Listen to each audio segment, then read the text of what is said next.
Do you find that you're dealing with constant vaginal itching, dryness, or irritation? You're always going to your doctor, and they keep giving you terraconazole, or diflucan, or metronidazole, or oh my god, clindamycin, and you keep asking them, why do I keep getting this? You keep telling me all of my testing is negative, but I keep getting irritated. What's going on? And your doctor just says, I don't know, just take the medicine. And guess what? This post is for you. So, my name, Dr. Stephanie Adams, your women's health nurse practitioner, coming to you from Prepared E Clinic. You can find me on TikTok or Instagram for more information at Prepared E Clinic, or check out my website at www.preparedeclinic.com. And I would love to connect with you. If you are a resident of Nevada, or you currently are just, living in Nevada short term, or whatever the case is, please go ahead and check me out. I am a great resource that I can help you out with any vaginal issues that you might have. So, if you happen to be one of those individuals where your doctor's just like, I don't know what's going on with you, just take this medicine, they give you the medication, and the symptoms come back, here's a tidbit.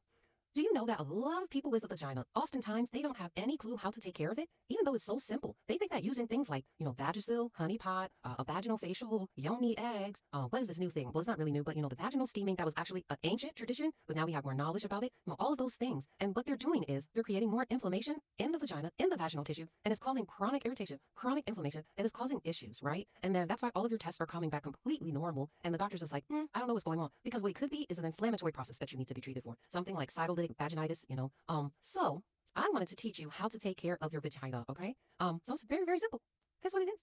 It's water, also known as H2O, not hydrogen peroxide. Because I know some of you do use that, and it's one of the worst things you could do, okay? You just need water, H2O, and the only soap that I recommend, as well as I know plenty of my colleagues also recommend this, is Dove unscented soap. It seems to be a soap that's very mild and doesn't really mess with the balance of the vaginal tissue. So a lot of times you hear us talking about, oh, you need pH balance, but I want to let you know, it's not really about the pH balance. It's really about the balance of the microbiome, which means that there's a whole plethora of different types of bacteria that is in the vagina, including things like lactobacilli, Gardnerella, Candida glabrata, Candida albicans. I'm missing one here.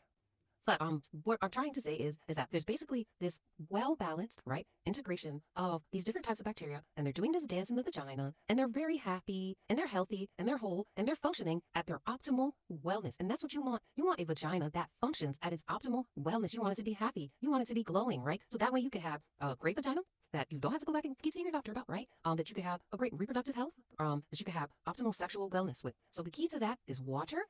Okay, and Dove unscented soap. There are also some more tidbits of things that you could do. And if you live in Nevada and you want to learn more, go ahead and book your free consultation with me at www.preparedeclinic.com. Otherwise, for women that are dealing with these chronic issues and your doctor kind of just says they don't know, there are additional things that you can get tested for other than sexually transmitted infections or yeast. And definitely make sure that your doctor is checking for different strands of yeast, because if your doctor keeps treating you for Candida albicans and you have a different strain of yeast that requires a different treatment, you're never going to get rid of it, right? Or in the first place, if they're not testing you for that type of yeast, then your quote-unquote yeast, right, test comes back negative, but you actually do have yeast, but it's actually a different type of yeast infection that's not being identified because they're not testing for it.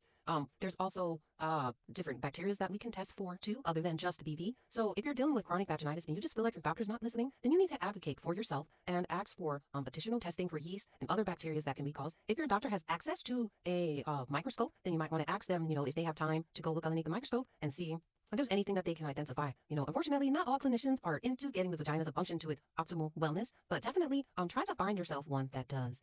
So I hope this was a helpful tidbit. Again, this is Dr. Stephanie Adams, your women's health nurse practitioner, just coming to you to give you some tidbits. I look forward to giving some more. Go ahead and check me out on TikTok and Instagram at Prepared E Clinic, and you can also check out my official website at www.preparedeclinic.com. And I am focusing on optimizing your reproductive and sexual wellness.